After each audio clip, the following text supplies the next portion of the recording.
Yes, lads, and welcome back to the channel. And ladies and gentlemen, it is Euro season, and Gareth Southgate has just named his provisional 33-man squad for the Euro 2024 campaign. Now, obviously, this is not the final squad that will be heading to Germany on the plane this summer in just over a month's time now, but it's more or less a good example of what we can expect on who will be on the plane this summer. Now, of course, this is not the full squad that will be on the plane to Germany this summer. There will be a couple cuts. Obviously, this is a 33-man provisional squad, so we are going to be losing like 7 or 8 of these players from the main squad heading on the plane this summer. But it is going to give us a rough idea about who will be on the plane in a few weeks' time. Now, I'm going to go through each position's goalkeeper, defenders, midfielders and attackers and go through my thoughts, who was left out, who shouldn't be there, and I want you guys to let me know down below what you guys think as well. So if you guys do enjoy, go down below, smash that like button and do subscribe if you guys are new. Without further ado, let's talk England squads. So kickstarting it is the goalkeepers, and I don't think there's too much to be said on this position. I think you pretty much know,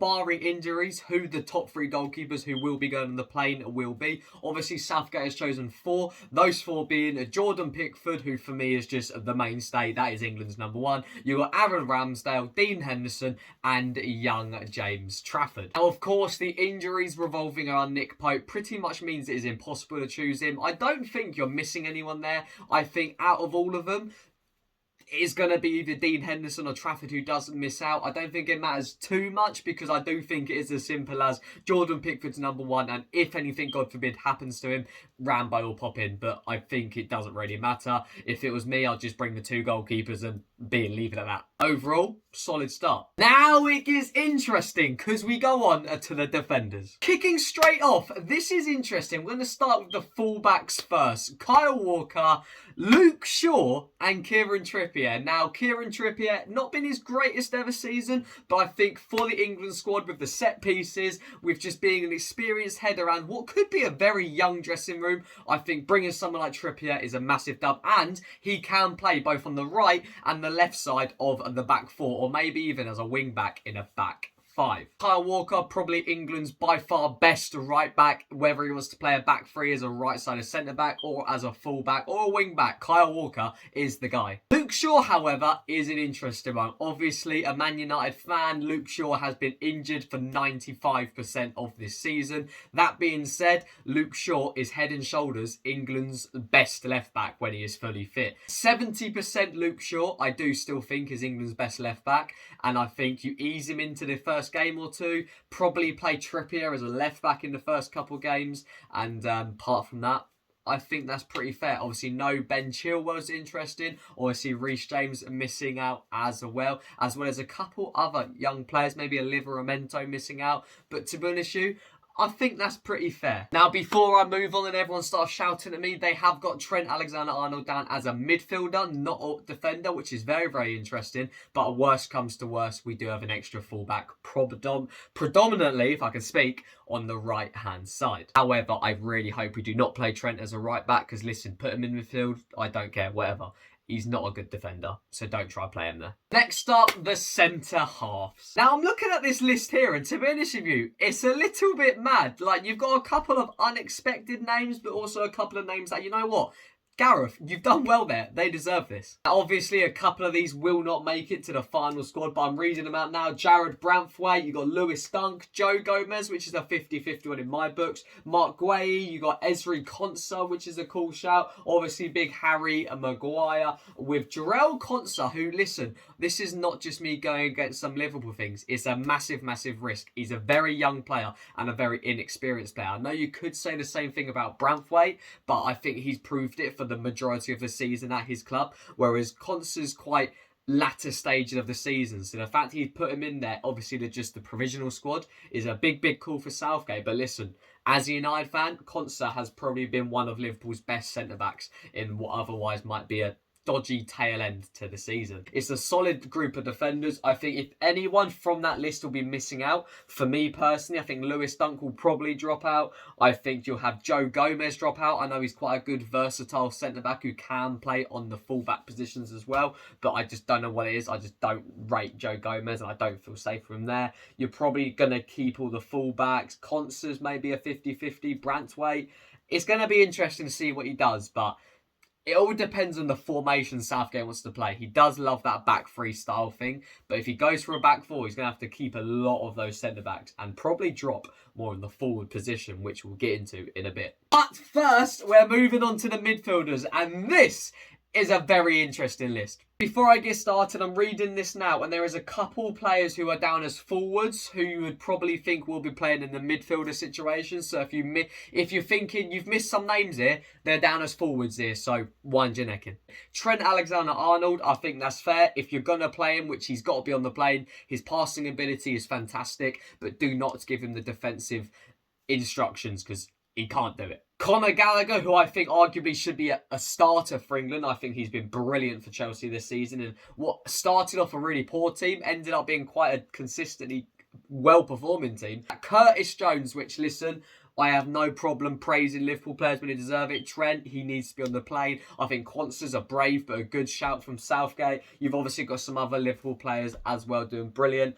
Curtis Jones will not be on the plane, and he doesn't deserve to be on the plane. I think Harvey Elliott's better than Curtis Jones, and I don't think Harvey Elliott deserves to be on the plane. The fact he's in this squad, and some other names who I'll get to in a second aren't, is outrageous. But you know what? That's the first L I've seen so far from this Southgate provisional squad. Adam Wharton, who is a massive, massive shout, fantastically informed for Crystal Palace in the second half of the season's surge. They have been brilliant, and I think there's like 4 players from Palace in this squad, you know, which says everything about how their season ended. Fantastic. Fully deserves more than Curtis Jones, especially. Liverpool fans, actually, Curtis Jones, without being biased, because look, I don't mind seeing some players on there for Liverpool, like whatever, I don't care. You got some ballers in the squad, obviously.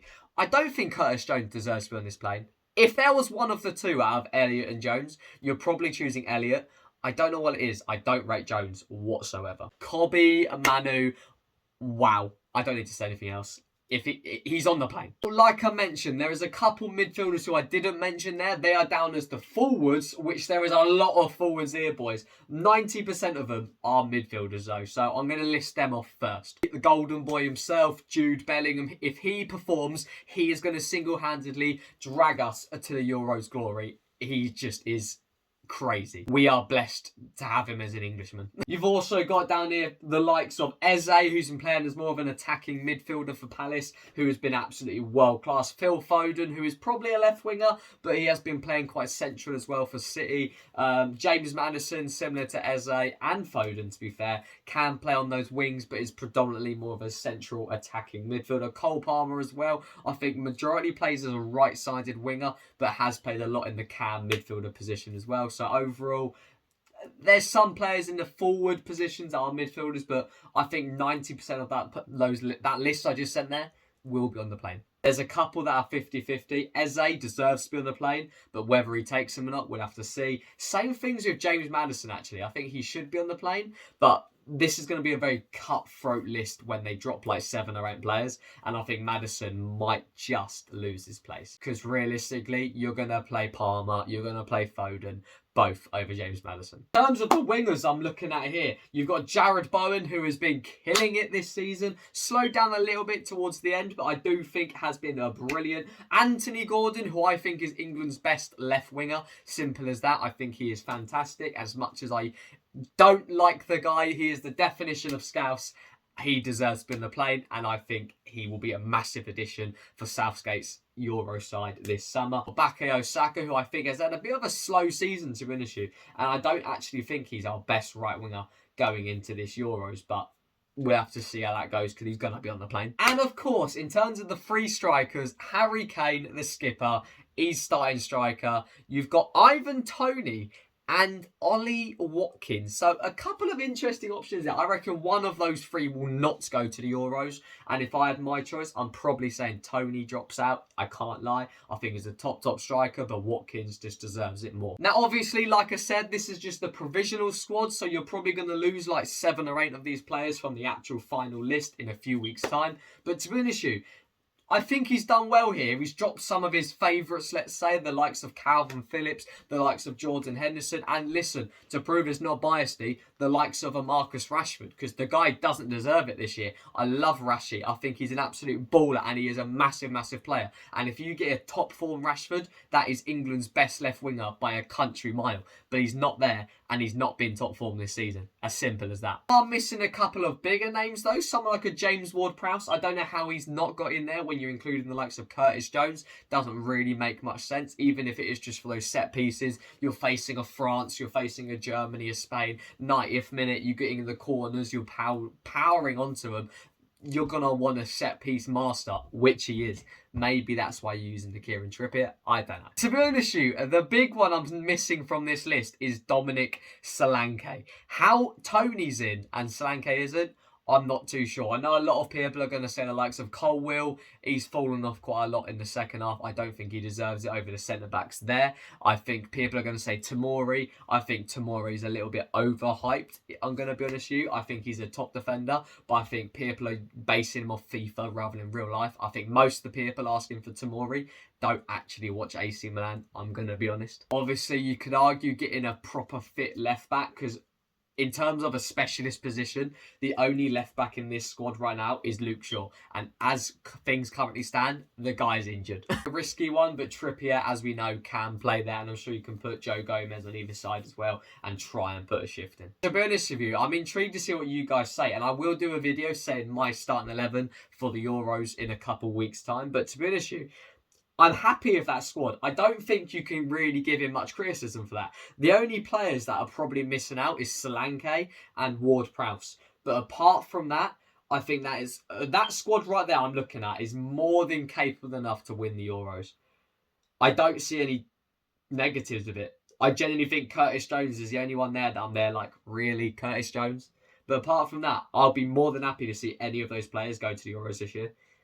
Apart from Curtis Jones. He's left the side down there. And let me know what you guys think down below, boys. Gareth Southgate's provisional 33-man squad, not the final squad before people start having a meltdown. I think if people start moaning about this squad, they're just doing it to be cool on the internet because people don't like giving Southgate praise. I think he's banged the squad there. Like I said, Ward-Prowse and Tony are probably the only two that I'm like, how are they not in there? They deserve it. But apart from that, I think he's banged it. I'm going to give that a solid 8 out of 10. It would be a 10 if he included Solanke instead of Tony and literally anyone instead of Curtis Jones. Let me know what you guys think down below. I'll see you guys next time. Take care and peace.